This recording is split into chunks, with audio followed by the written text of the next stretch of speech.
Hi, welcome back to the Dylan Rounds case, and welcome if you're currently here in the live chat.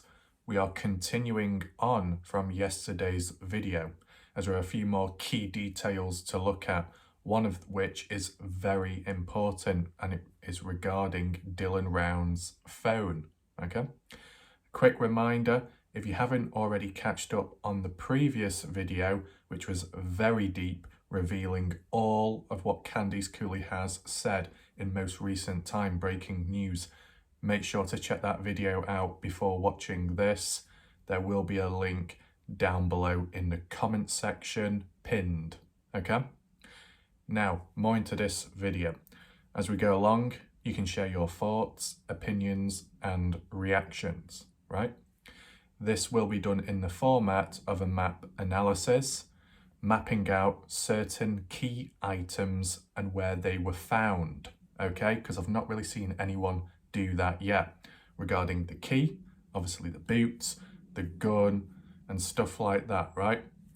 First, we're going to take a look on the Find Dylan Rounds Facebook page to share with you more information regarding the phone, the date, the location, etc. Okay? Let's get into it right now. Right, so here we are. This is the post 20 hours ago by Jazz Gerson. Some of the points mentioned we may have already heard, but there's no harm in reading them out once again, okay? So the title, Candice discusses never before released information, and that's to do with Doug's channel. And it's bullet pointed, Dylan's pistol was returned by an unknown person to his camp trailer on June the 1st. It was located in the bathroom on a previously cleaned countertop. A slight contradiction there. It might not be anything important, but I'm going to say it anyway. So this says it was found on a countertop, the gun. But Candice Cooley said in the video of Doug's, that live stream interview, Candice said it was found in the camper on a seat. There's a difference between a countertop and a seat. Different areas, right? So there's a little bit of contradiction there. It might not mean anything, but leave your thoughts down below because as we said, when information switches and changes, it does make you doubt stuff, okay? Next bullet point. No DNA was found in/on Dylan's pickup, the grain truck, the key fob, or the pistol and clip. Interesting, no DNA on Dylan's pickup. I guess the power wash, the pressure washer, was used in order to remove the DNA. The key fob too, pistol and clip. So, I mean, is there a possibility that someone like Brenner was wearing gloves at the time to avoid any fingerprints? Because that is one way. Because I just can't imagine Brenner cleaning and tidying everything, because I thought we were under the impression that Brenner wasn't like that, wasn't organised, didn't have that criminal mastermind plan. So maybe he was just wearing gloves throughout the ordeal, which prevented the fingerprints on items such as what's listed there. Leave your thoughts down below. The next point, very important and new, okay? Dylan's phone was found on June 18th in Lucin Pond by Box Elder County Sheriff's Office Search and Rescue.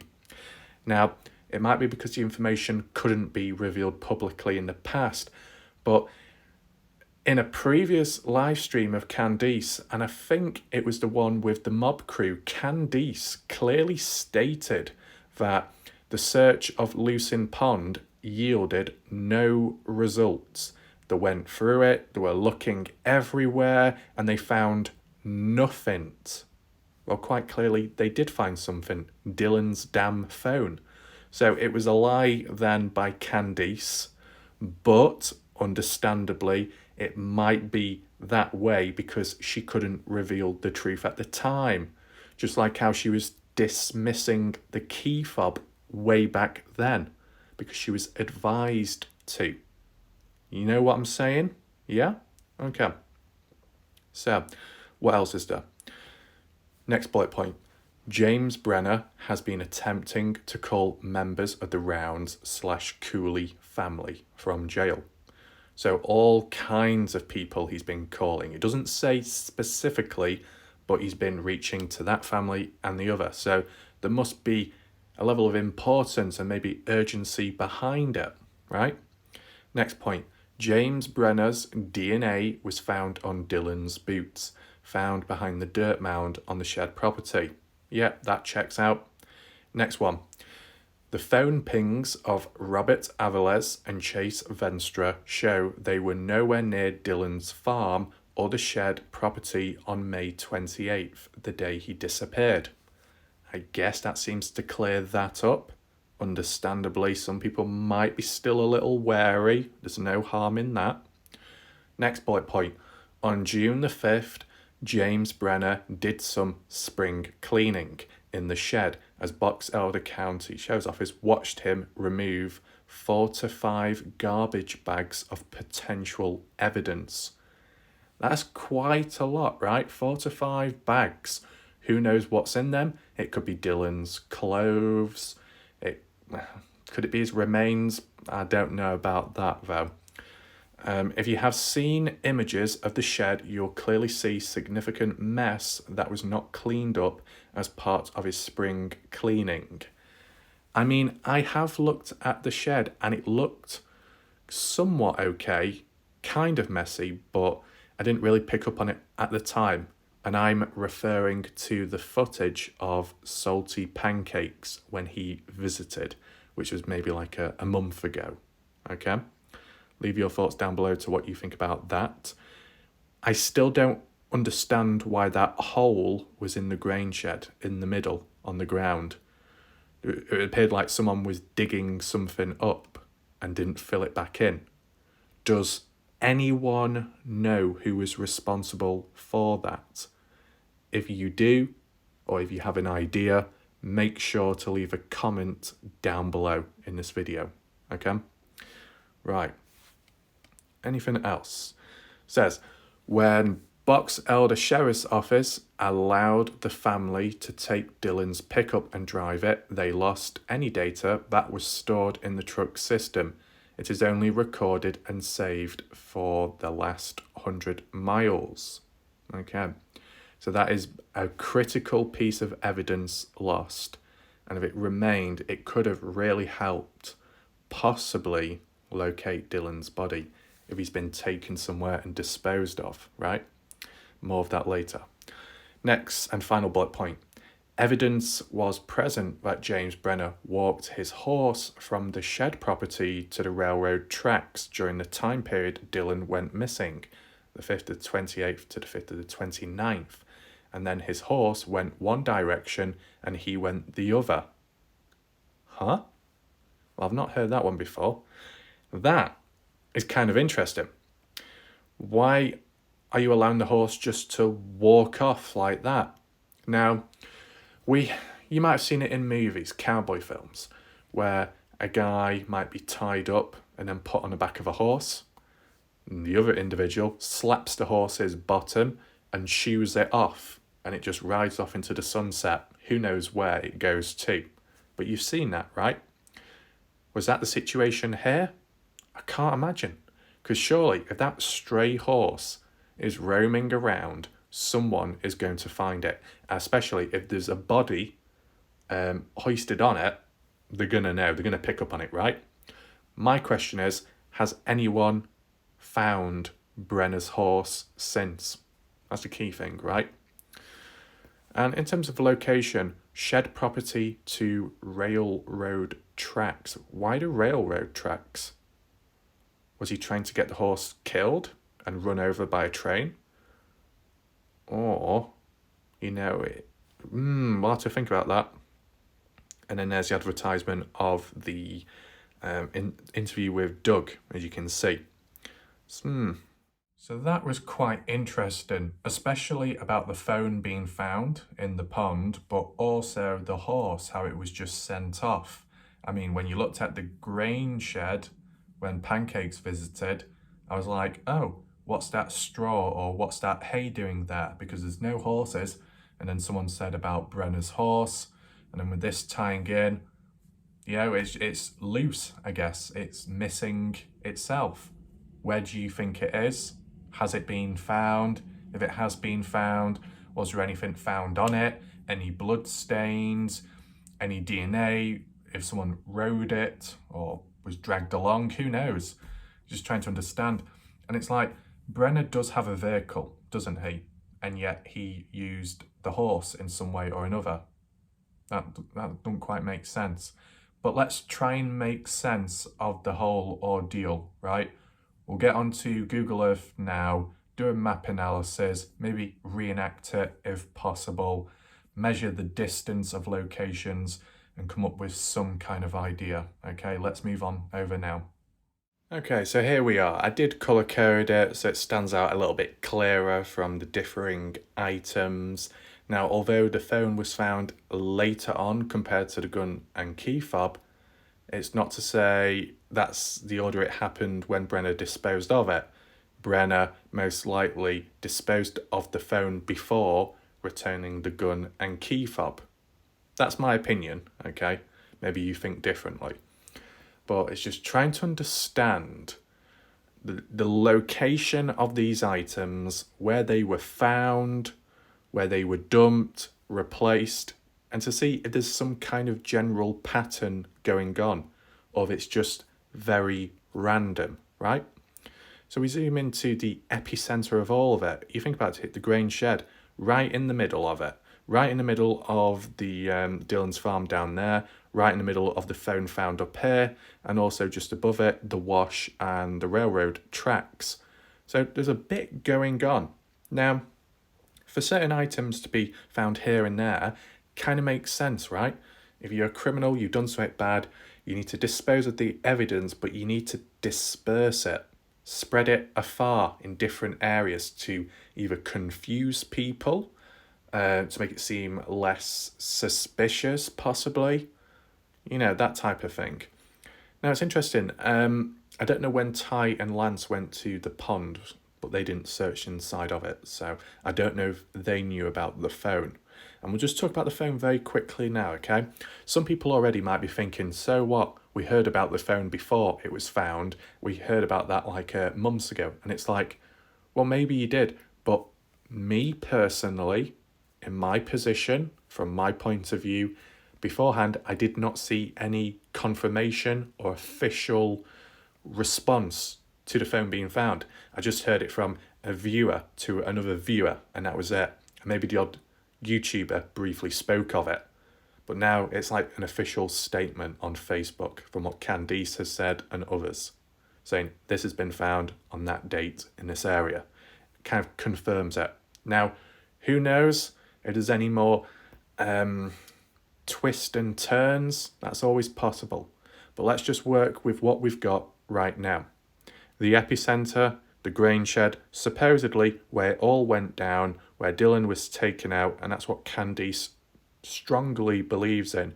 And she did say it in the East Idaho News Channel, the third one, months ago, where she said it was staring at us all along in the first place in this area.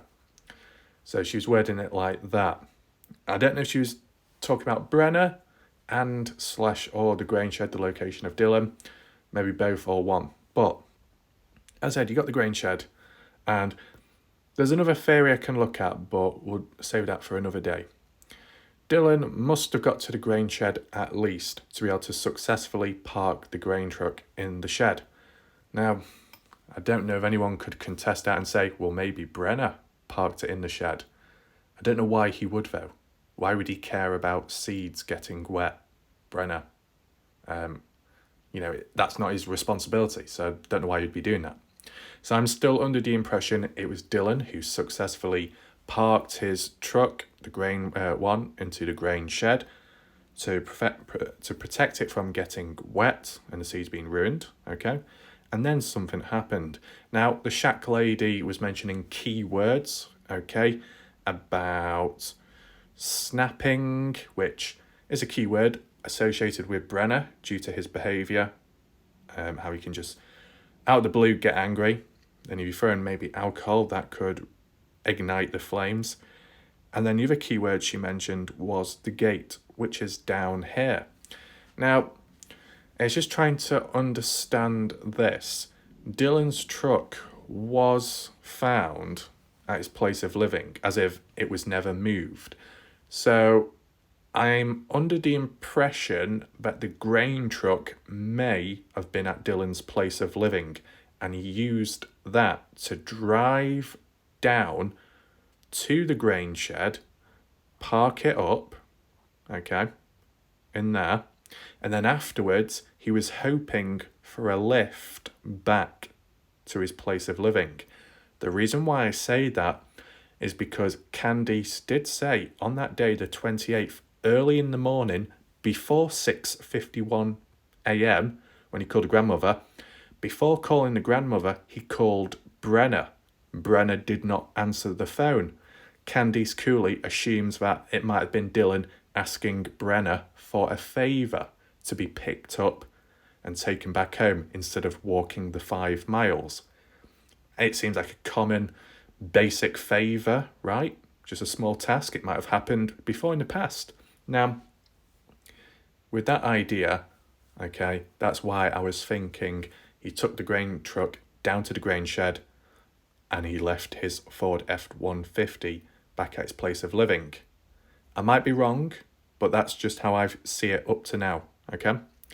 And whilst work or other bits and bobs were going on in this area, maybe when Dylan was ready to go, he was waiting for Brenner, or maybe he was wondering, if we're trying to tie it to the gate, which is down here, some kind of argument regarding the gate, whether it be letting Dylan back out so he can get back home in a vehicle, or some previous remark made, right?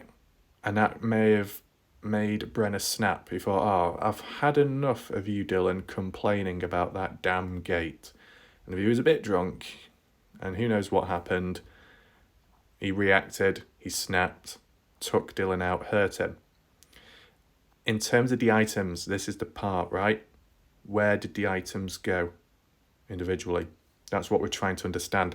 And it is a rough video, this, because it's very theory based, okay? Sure, the items have been returned here and there, or they've been found here and there, but the true date of when they were originally taken and originally dumped is unknown of. And because of the DNA not existing on these items, it makes it even harder, right? So we can only do our best to try and interpret the situation. So my understanding, or my opinion, would be maybe during the scuffle or just after, once Brenner has taken out Dylan, and I'm going to tie it in with Jim Terry's theory, okay? Credit to him. I know some people don't like him, but I'm just using this theory to understand the boot situation, okay? So credit to Jim Terry. And it's the idea that once Dylan was either taken out fatally or unconscious, that Brenner pulled the boots off, put them on himself, so there's less evidence to make it seem more like it's Dylan active in the area, you know? I think prints were found of Dylan's, or similar ones were found in the area, so that's probably why. You know, Brenner is using his own boots and walking around here and there disposing of this and that. It's going to link more to him immediately, right? So if he's using Dylan's boots, it kind of throws people off the scent. Bit of misdirection, misunderstanding, confusion, right? And fast forward to once the deed has been done, things have been resolved, then Brenner goes to the dirt mound and disposes, chucks the boots round, because he's like, well, my job's done now, I can just dump them here, no need to hide them. And then he goes off and goes to sleep, or meets up with Don Hatley, eats food, whatever, right? So that is my understanding of the boots. because DNA was found on Dylan's boots, which are tied to Brenner. So Brenner either wore them or at least took them off Dylan's feet, right? And it's just the possibility that they were worn when Brenner was carrying out the task of disposing of Dylan. Now, how did he dispose of Dylan, right? Was it by car or was it by horseback? I was going to try and understand. Did Brenner use the horse at any point during the crime, during the attack, or just after disposing of Dylan? And that's why the horse was sent on its way afterwards, because Brenner felt it had evidence on it.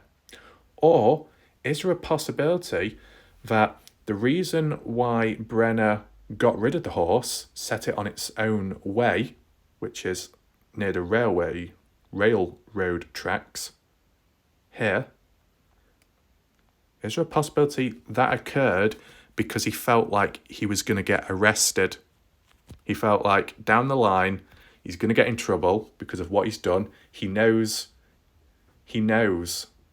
and he doesn't want the horse to die or be neglected, or he doesn't want the Rounds family to take possession of the horse. So instead he wants to set it free because he knows he won't be free in a few days or a month time, whenever. You know what I'm saying? Because you look at Brenner now, he's locked up, right? If he's got livestock, which he didn't, but with that horse, it just would have been left there. Good example, look at Chase Venstre. Chase Venstre moving around here and there, and then at some point being detained, taken in, sent into jail or custody, whichever one. What happened to Chase Venstre's chickens? They died. Now, I don't know if it's quite relevant to him not being around and neglecting them due to no choice because he's in jail or not. But if it is, that's a good example, right? Because Chase Venstre is in jail, the chickens aren't looked after, so they die, they starve. There's no water for them. The dogs as well end up dying and are in a hole. That type of neglect, and maybe Brenner didn't want the same thing to happen to the horse, so he let it go in hopes that maybe it could survive by itself if it's a wild one, or that maybe another farmer or person out there might stumble across it, adopt it, or send it somewhere to be looked after. You know what I'm saying?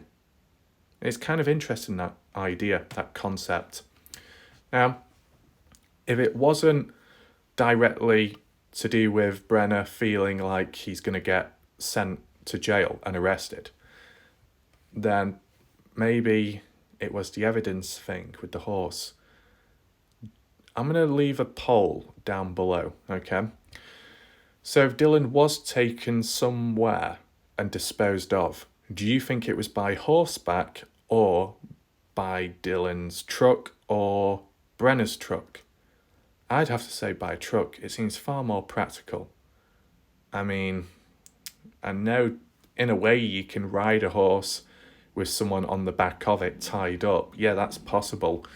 But it just seems more practical of using a truck to get about, especially if you might go in rocky areas, right? It just seems a bit more reliable in a sense. I'd swayed with Dylan's truck was probably used and Brenner was driving it. The reason why I say that is because with the seat being adjusted, the car being locked and the gun being stolen, it might have all coincided with one another, with another driver, right? It seems to make more sense because I know people have said Brenner doesn't use his truck much, right? So maybe you decide to use Dylan's instead. Bit weird, isn't it? Why not just use your own? But then again, it's like Brenner is using Dylan's items to take out Dylan and to dispose of him, right? And also to reduce evidence. Because let's just take this in mind. It's quite an important one, this, okay? If you think about it, the possibility that Brenner used Dylan's gun to take out Dylan, the possibility that Brenner wore Dylan's boots when disposing of Dylan, as well as using Dylan's truck. So there's less evidence and DNA on Brenner's personal possessions, such as Brenner's own gun, firearm, Brenner's own truck/trailer. Do you understand that pattern? It's using a victim's tools against them to reduce evidence and to make it seem less suspicious. You know, it's kind of a different example, but haven't you seen it where a person who's killed someone kind of stages it and makes it seem like it was the victim, that it was their own fault that they accidentally slipped off the mountain or fell down a mine shaft, like it was by accident. You've seen it in Hitman, the video game, where you're supposed to assassinate targets, but you can spike a drink, you can disconnect a pipe, you can fiddle with the electronics and pour water on the stuff. So then when the target comes past, trips over, slips, bang the head, or gets electrocuted, it's seen as either natural causes, an accidental death. Now, in this case, it's not an accidental death, but it seems as if it's been staged in such a way that it doesn't tie back as much to Brenner. Now, the unfortunate thing is with Brenner is because he lives on the land, and he's really the only one that's closest to Dylan in proximity, aside from Don, it will trace back to him regardless of whether he's innocent or guilty, just because he's on the land, and you assume and expect that he would have seen something.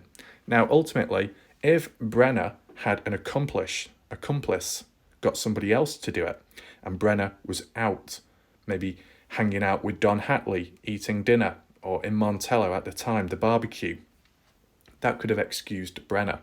But from the looks of it, that doesn't seem to be the case. Now, if any of you, for whatever reason, have information around the barbecue, can you confirm to whether Brenner was present or not? Did he make a brief appearance, or was he nowhere near there on the day, on the 28th? Make sure to leave a comment down below, because that's another important unanswered question. Okay? So, let's try and group back our thoughts. Understandably, there is a lot to take in. For some people, it might cause headaches. For others, people may be lost. But it's all under control, okay? I'll try and word it as best as I can, okay? So, we've basically analysed and assessed the boots, why they are there, how they could have been used, and why it's associated with Brenner's DNA, right? Were they dumped at the mound immediately? Not quite, because I think the phone was dumped before the boots. And I feel, well, I don't feel, I know, it seems more likely that the gun and key fob was returned at a later date. Obviously speaking, because when you read the days out, which we did before on the Facebook page, it was at a later point. So that comes almost like at the end point as this all unfolded. Okay, so we do this one last. Right, so Dylan's taken out, and whether it be by horseback or Dylan's truck, that's the way I see it. I wouldn't be surprised if Brenner took Dylan out, may have dragged him into the grain shed, just so he's not out in the open. Brenner may have rushed, well, I don't know if you can say rushed, because he's not exactly fast, is he, or mobile. Possibly went to Dylan's place of living down here to get hold of Dylan's vehicle. Because, you know, the seat was adjusted, okay, pushed forwards. That would not work with Dylan's height, though it would with Brenner, because Brenner is shorter. I don't know the exact measurement, probably 5'5" to 5'8", round about that range. So I think he would, and he could have adjusted the seat, setting it to all-wheel drive, because he's not in the right frame of mind, nor Is he aware of it not working? Because I don't think Dylan would have told Brenner about, oh yeah, my truck all-wheel drive doesn't work. So I think he just turned it on automatically, expecting it to work, unaware it's broken, adjusted the seat so he can actually grab hold of the wheel and start driving. The key fob, where would that have been exactly at the time? On Dylan or in the trailer? Probably in the trailer. So I assume when Brenner got to this area here, he's thinking, right, where's the keys? Where's the items? I need to get this, I need to get that. Went into the trailer, possibly to get the key fob. The gun wasn't in there because, as Candy said, it's normally in the truck. So I kind of think that maybe Brenner wasn't aware, possibly. Okay. Got into the truck with the keys, and then obviously adjusted the seat, set it to all-wheel drive, drove off back to the grain shed, right, up this road, going past the sun tunnels there, turning right, going through, which the gate was, I assume, open to get through it. We might have drove around it. Parked up here, just outside the grain shed, possibly. And this is occurring whilst wearing Dylan's boots, possibly. Because if you look back with the grain, with Dylan's truck at Dylan's farm, his place of living, there was the odd few footprints, if you remember, and they stopped at a certain point. So, that might have been during the process of Brenner wearing Dylan's boots, right?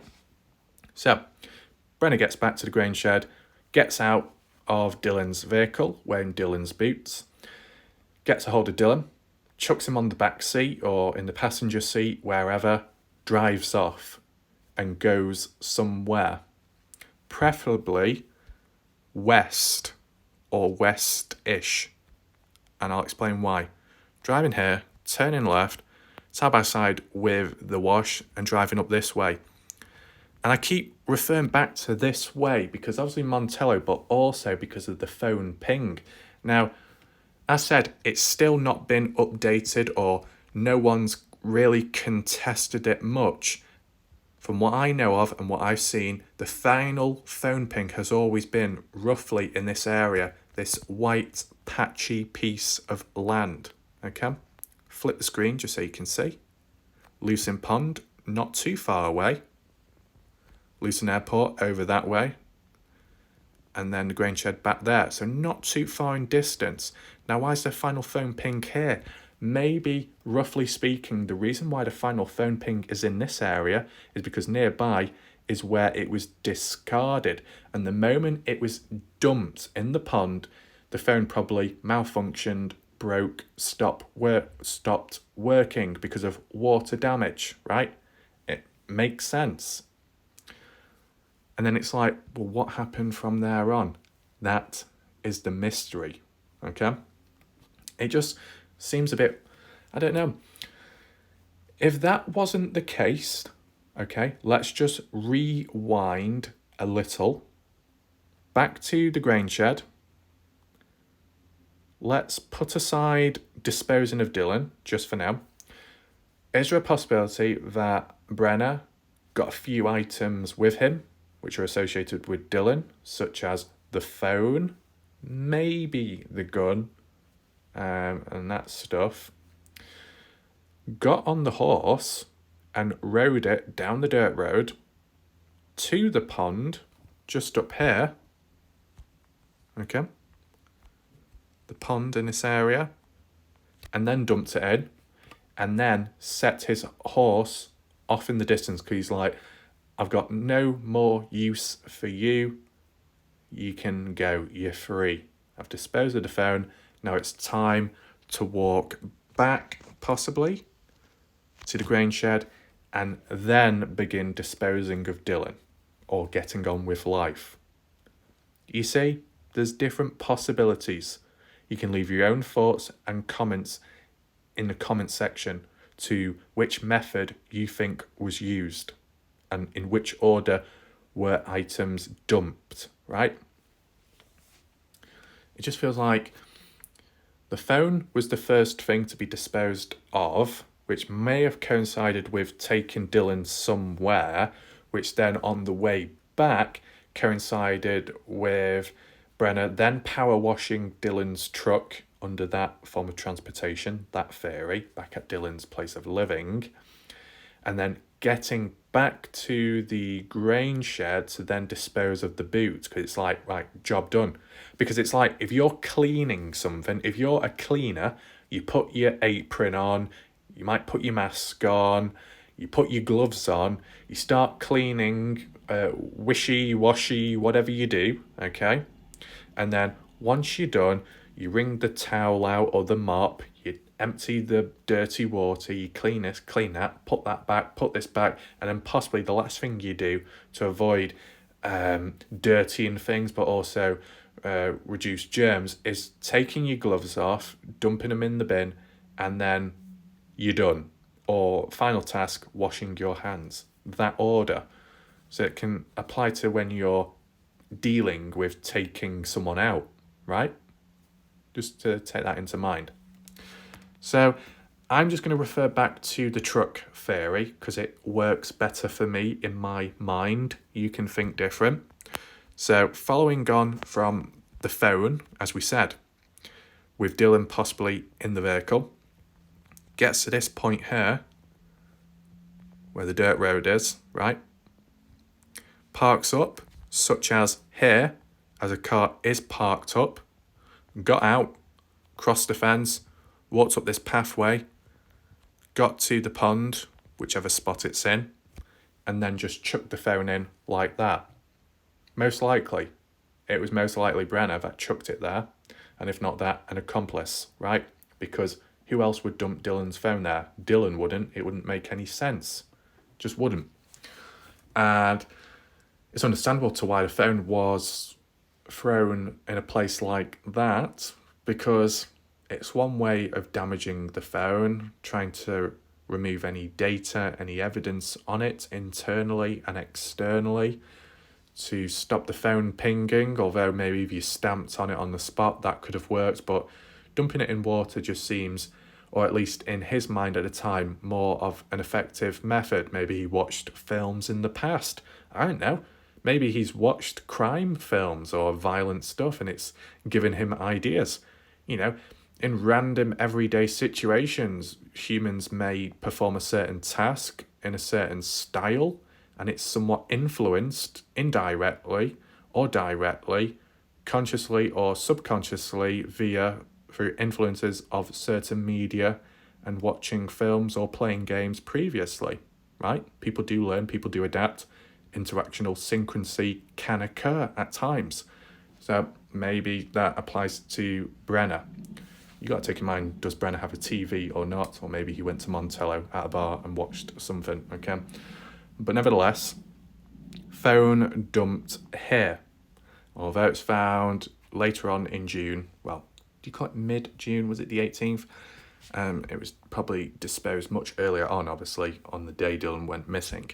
And then once that's done, Brenner walks back to his vehicle, gets back in, with Dylan possibly in the back seat. Where does one go from there? Do you drive back to the grain shed, back down there? Do you go south towards Wendover and near the mountainous region? Or do you continue west, going on to Montello, crossing the border? Do you kind of go in the middle and incorporate it where you drive back down here, you see this road here, and in a way drive as if you're going to Bald Eagle Mountain, let's just say, because you got to take this in mind. Okay, Brenner's burnt down trailer back in Montello, although it's not in use anymore, nor is it livable, he knows that area. He supposedly had a bunker somewhere. And if not that, he might have walked around the area. He knows shortcuts. He knows maybe the mountains, part of it. He knows about mines and mine shafts. So if you just so happen to live not far away from where you previously lived in the past, whether it be childhood days or when you're an adult, and you think, right, where's the best place to dispose of someone? Well, one, a place I know very well, in which other people do not know very well. A place where I have access to mines, possibly, caves, hard to reach areas, or never talked about locations which are hidden in the mountainous region. Let's just say, under those circumstances, possibility, that's what Brenner did. Now, I think it was Ty that said it. I can't remember from what angle, but there is a way you can drive over the mountainous area and get into Montello, Nevada. And I'll just quickly demonstrate or experiment myself, right? Get to this point. Just zoom out a little bit. Yeah, okay, I see it. So just imagine you're going to Utah, right? Crossing the border of Utah, and then it appears there's a left turn that can be made up here, which goes directly to Bald Eagle Mountain from the looks of it. Maybe Brenner drove up that way. Okay, you can see it how it winds in and out. Builds, gets high, right?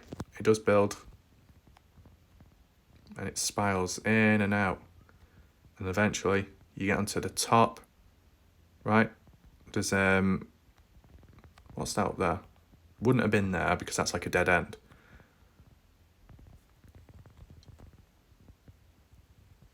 Yeah, so that's one way of getting over to the other side, possibly.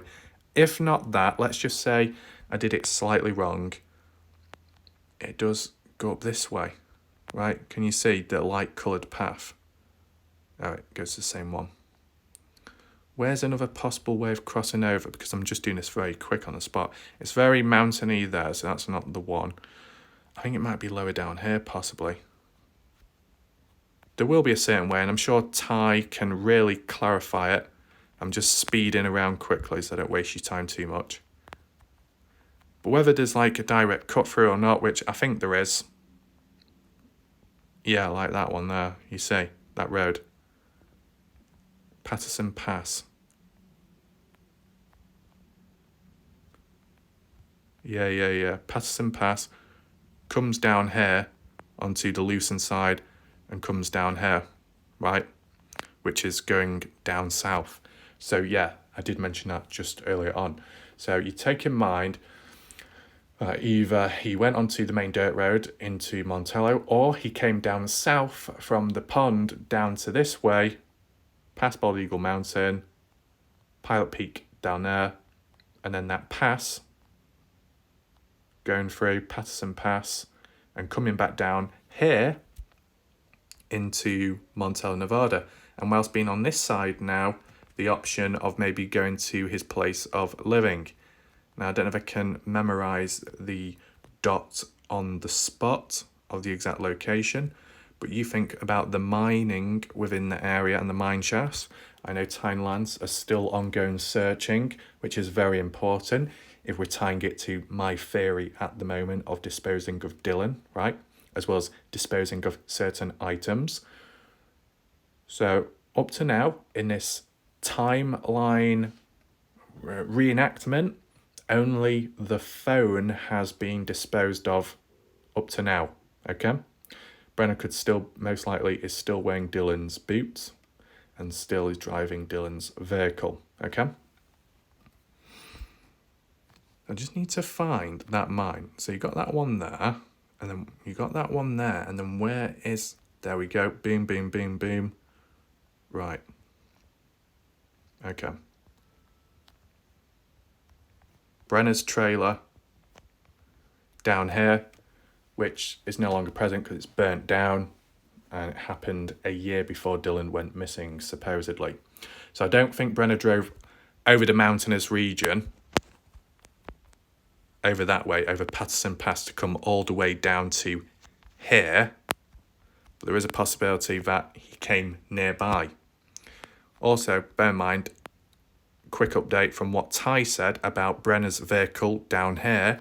The reason why it was kind of concealed in this gully is because the vehicle didn't have enough power to get up the slope, supposedly speaking. That's what Ty said, okay? I just wanted to tell you now.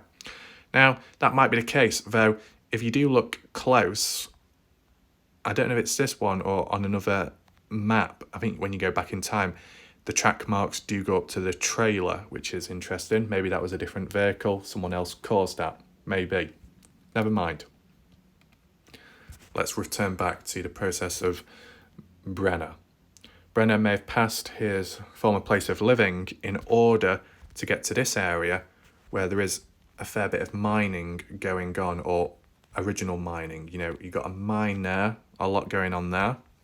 And then obviously in the mountainous area too, which doesn't show on screen, but you would have seen it constantly and still in Lance and Ty's videos. Up to now, they have not found Dylan.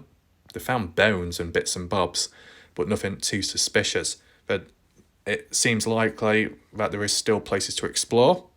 So we have to wait and see what happens with that, okay? Though nearby, one area which I had in question and in interest, and I don't know if they have explored it or not, is down here. So, okay. Came from down that way up to here because of going over Patterson Pass. Patterson Pass is further down that way. And then way past that is Pilot Peak, as you can see. So coming up this way, maybe via this dirt road here, as you see, where it's, you know, winds in and out. And then once coming down, just flip screen, driving down to here, maybe parking up possibly, and keeping Dylan hostage there, or just dumping him there. Is that a possibility?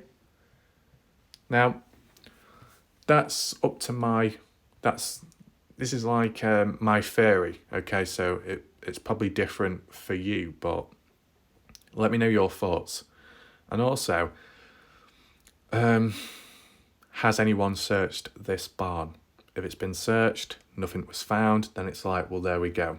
Then it's probably not to do. It's probably not to do with this theory. It doesn't tie in. But do you see the idea, the process, and also the process of elimination too, when it comes to ideas? Dylan could still well be buried inside of that barn in the ground. I don't know if Ty and Lance have been looking for the ground. Moreover, it would be useful if the drone was used to check for soil disturbance within this area, or even around Brenner's trailer, possibly.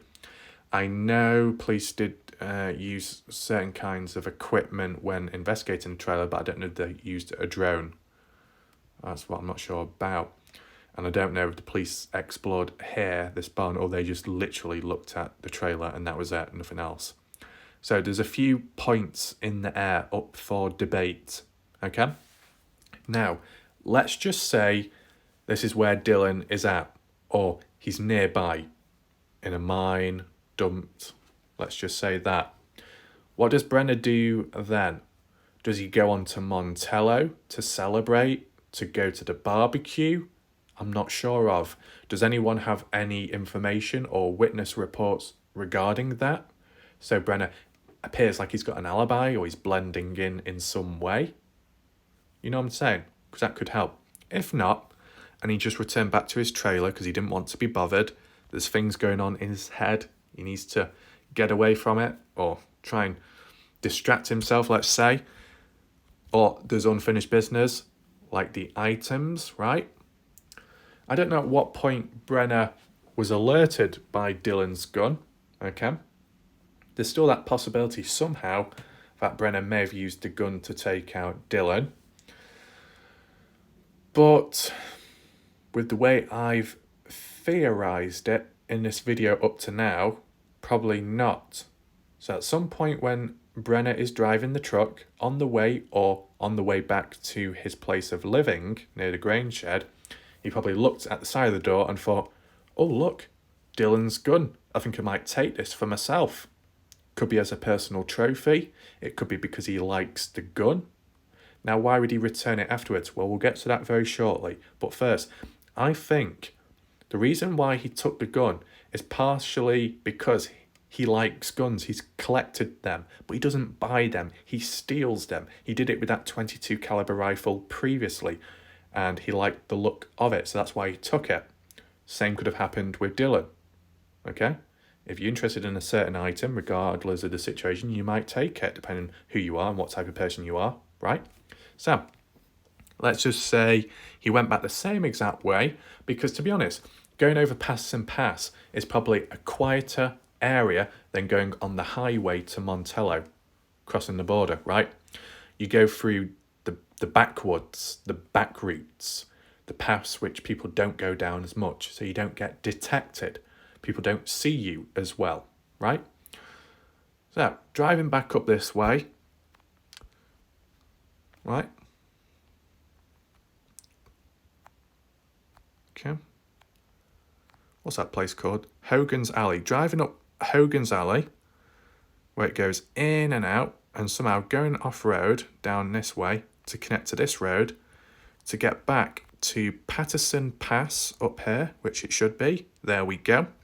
And then on top, I can't say the word, going in and out down here. Ooh, what's going on here? Apologies. Going over Patterson Pass, right? Coming down the road, which is the one just here. As you can see, it's a proper road.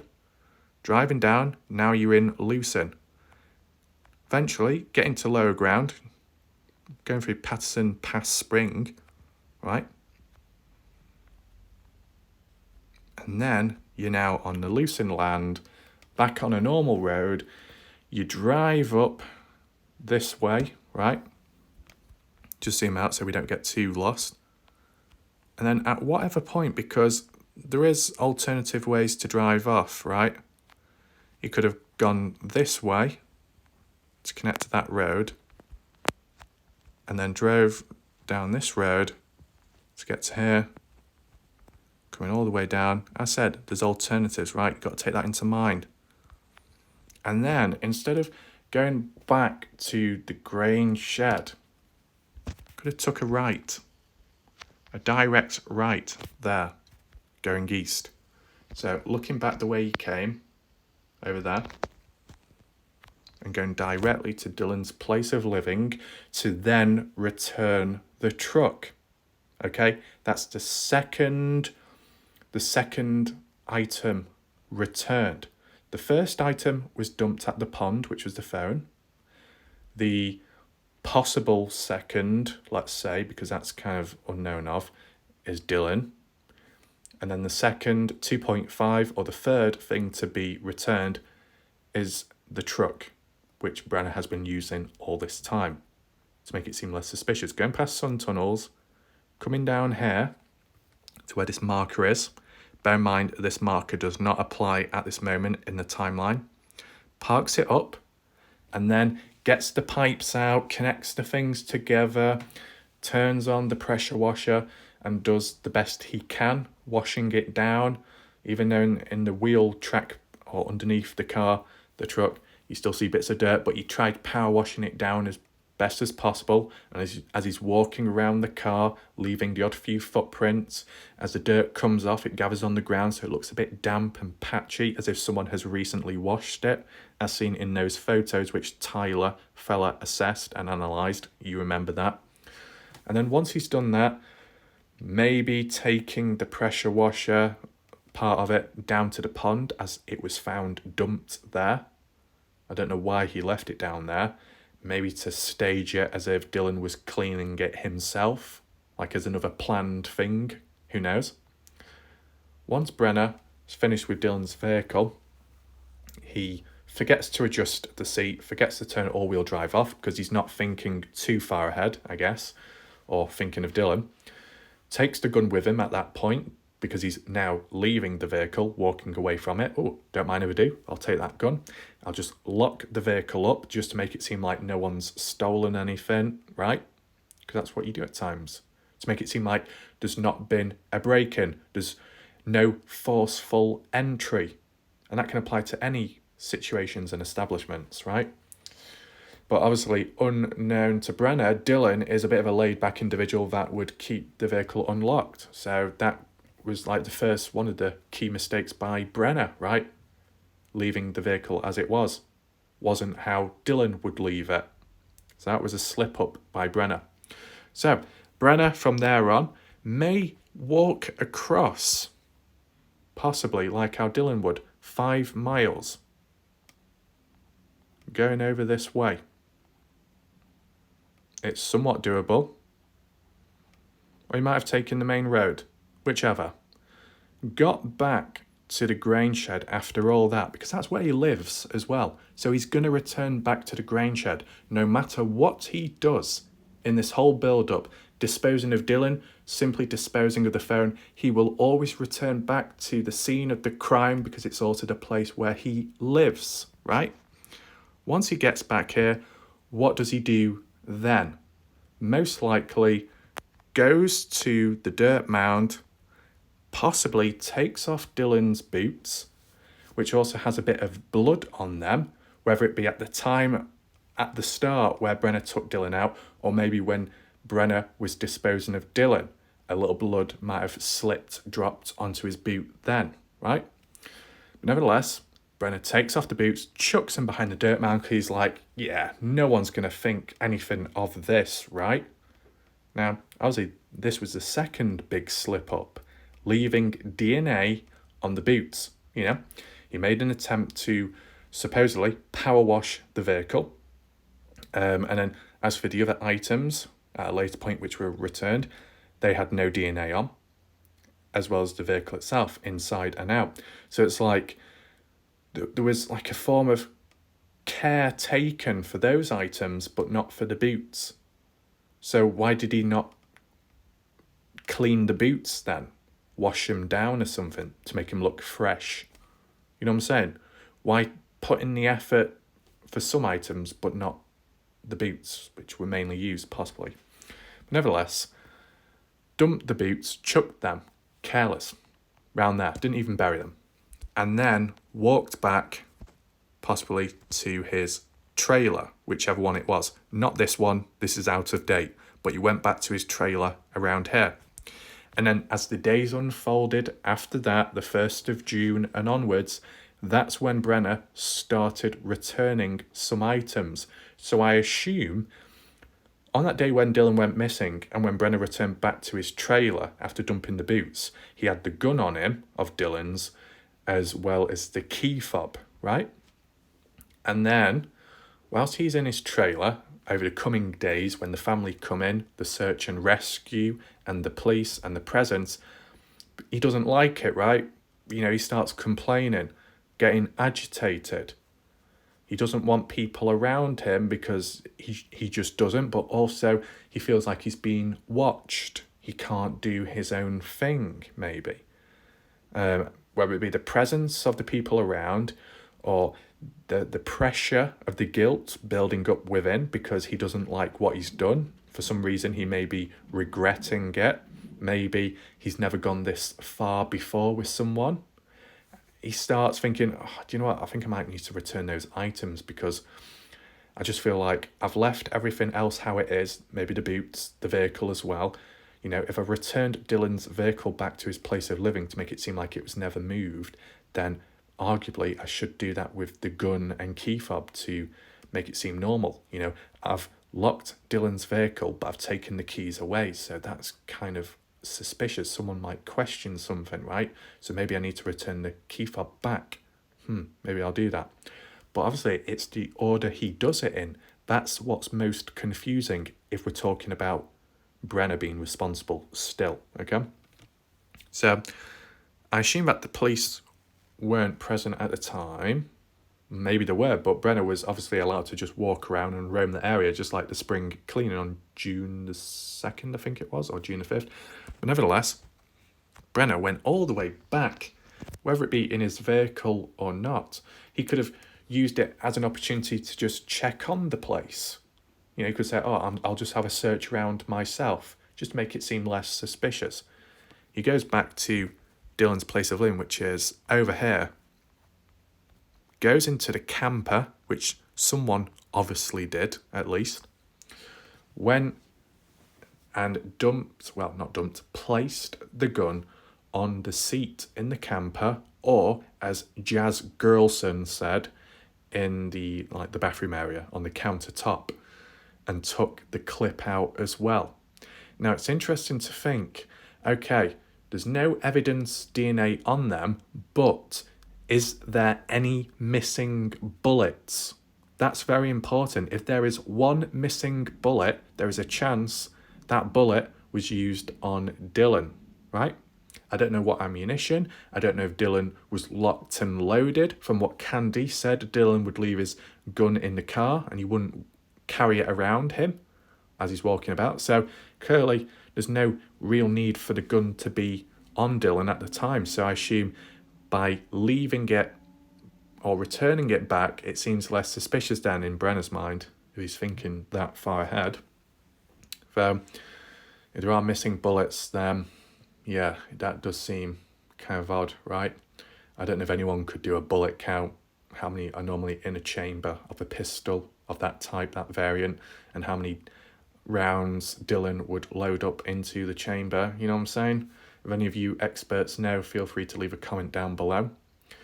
But yeah, and I think maybe taking the clip out the gun is the right thing to do in Brenner's mind, because it's like, if there's no need to use your firearm, you discharge any of the rounds and bullets within if you're not using it anymore. You know, like if you're handing a gun over or you're in a shop, where it happens before or after, you take the magazine out and you might also pull back the slider, if I'm correct, and then the bullet pops out. I might be wrong, I'm not an expert, but that type of process, you know, if you're not using your gun, you're not actively on alert, there's no need to be using it, then there's no need to insert the magazine into the gun, because then it's almost halfway in terms of the process of being locked, loaded and ready to shoot, right? So, and I'm sure people where they store guns in the safes, in the wardrobes, wherever, they probably have the magazine separate from the gun, just in case there's any misfire, accidents, right? You don't want that, safety. And possibility Dylan was like that. I guess the question what we've also got to ask is, did Dylan leave the magazine separate, the clip separate to his pistol, or did he have it inserted in already? Because then that would signify Brenner trying to act out Dylan's regular behaviour, or just neglecting that and not being aware. So it could highlight another difference, right? Just like with the all-wheel drive on Dylan's car being turned on. So it's just these little things we've got to take in mind. So linking back to the process of the gun being returned, he does that.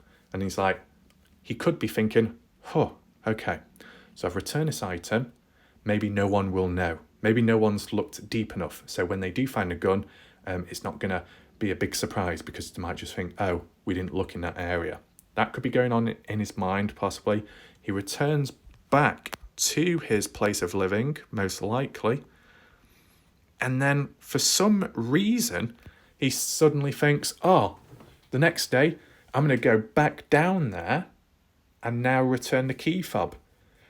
Doesn't quite make sense, right? If he returned to Dylan's place of living and dropped off the gun and the key fob at the same time, it would have made a bit more sense. But that's obviously not the case. He went back, supposedly him, went back to Dylan's place of living, just zoom out, back down here, went back into the trailer and placed the key fob in the same spot where the gun was found. Now, in terms of what Candice Cooley said, the key fob being returned in the same spot as the gun, which was on the camper seat. But from what Yaz Girlson said, it would have been the key fob returned into the bathroom on the countertop, which wouldn't really make any sense. So you see the differing things, but I'm just including both interpretations, situations. Main thing is the two items were returned back at a later date after Dylan go missing, after the presence of search and rescue, the presence of the Rounds and Cooley family, and the presence of the police, right? And someone at least was able to do it successfully without being spotted, caught, or seen. There is a possibility though. If the LE did witness someone, or even Brenner, going to Dylan's farm, Dylan's place of living, whether it be a conversation overheard, or they just literally saw him take off, maybe the police aren't bothered, because they weren't bothered about the key fob and gun being returned at different dates. They were like, huh, kind of strange. Maybe they're not surprised because they know who returned it back. There's even a darker, much darker thought that maybe one of the LE detectives went down to Dylan's trailer and placed the key fob and gun inside. Why? Because technically they have the authority to walk around and do stuff. When they return to a crime scene or go to an area to inspect, they've got more of a reason and alibi to do so without being interpreted as suspicious or odd. Whereas if it was a normal everyday person that's caught up in the case, could be seen as a witness, could be seen as a person of interest, ends up going to a certain crime scene or area and then places something or takes something away, and then police find out, they'll probably think, oh yeah, we know who it is, yeah. But if it's their own people, they're not gonna, they're gonna turn a blind eye, right? Or if they're working with a suspect or criminal, they might turn a blind eye there. So once again, many different interpretations. But if we zoom out, and we zoom out with thoughts and minds, in summary, the way I see it is possibly Dylan was taken out on the farmland, okay? The grain shed, specifically speaking. And then Brenner followed through with possibly wearing Dylan's boots to make it seem less him and more Dylan in terms of track marks. Going down to Dylan's place of living to get a hold of Dylan's truck, coming back up, right? Putting Dylan inside the truck, driving on, going west, passing Lucin Pond, parking up, disposing of the phone, then driving on, possibly going south, going over Patterson Peak in the mountainous area, down here in between Pilot Peak and here, crossing over onto the Montello side, going up this way, eventually to his trailer, turning right to the mining area and possibly dumping him in a barn or a mine nearby, returning back, going over Patterson Peak, going back to Dylan's place of living first to return the vehicle, right, cleaning it up, trying to remove any evidence, DNA, and then possibly walking back to the grain shed and then taking off the boots, disposing of him around the dirt mound, going into his place of living and then continuing on the days as normal. And then due to the presence and developments within the case, whether it be a conscience, whether it be too much pressure on his mind, he breaks, or he feels like I need to go down to the place of Dylan's living, and then drops off the gun and then thinks, right, the next day I need to do the fob as well, and then does that. Doesn't quite make sense, does it? And understandably, some people could say my theory, my breakdown, recreation of how things could have unfolded is inaccurate and hard to believe. But isn't it also hard to believe that the potential suspect returned the gun and key fob instead of dumping it like the phone? And as well, returning it on separate days instead of all in one. That doesn't make sense either, yet that happened, and that is a fact. So, it's worth taking into mind. Okay, so understandably, a lot to take in. It might be confusing. You're welcome to rewatch the video once again if you want to. To me, it makes sense. I can kind of picture it in my head. You might be wondering how and why. It's just because, like when it came to experience in the past with the Kenny Veach mystery, it was so deep and so wide in ideas. And then when it came to the whole store break-in of trying to assess the entrance and exit point, the timing, the camera angles, all the possibilities on top of all the other additional information coming in and counterpoints, throughout, at all times, there was so much to take in mind, to listen to assess, to break down, to analyse, to debunk, to compare, to contrast, all at once, with the misinformation and true information, with the theories and thoughts, and I had to do it all as a one-man army, okay? But I maintained balance, and you need balance to be able to hold all that shit going on. The same applies to the Dylan Rounds case previously and right now, most importantly. Whilst other people are covering it and making sense of what's currently going on, that's good. That keeps noise on the case, and they might find something much deeper than me. Right now, I'm trying to reenact how things could have played out on the day. There's There's every possibility that on the 29th, something could have happened then. A follow-up in disposing of Dylan or moving other bits and bobs around to tie up any loose ends in Brenner's point of view. You know, no one's really talked about the 29th, or no one really has much information on the 29th. What happened on that day? Because it was the 30th when the family came down, okay? So from the 28th to the 30th, what happened in between on the 29th? That's the next thing we need to try and look at if it's ever possible, okay? And also, because of the way I worded this video, I'm not directly saying 100%, Brenner, all Brenner. No, there could also be other people in between.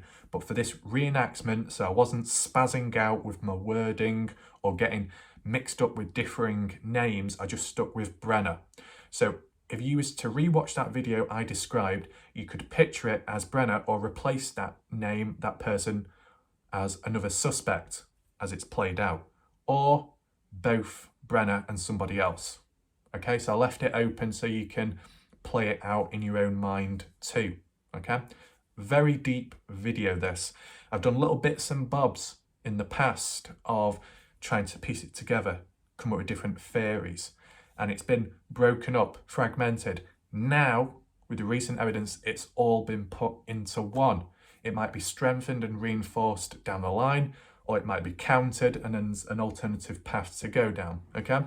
The next thing what I will be doing is a recreation reenactment theory of the area, another map analysis of not disposing, well, taking out Dylan and disposing, not that, but more to do with just before it happened with the whole phone call, as I briefly mentioned earlier on in this video, okay?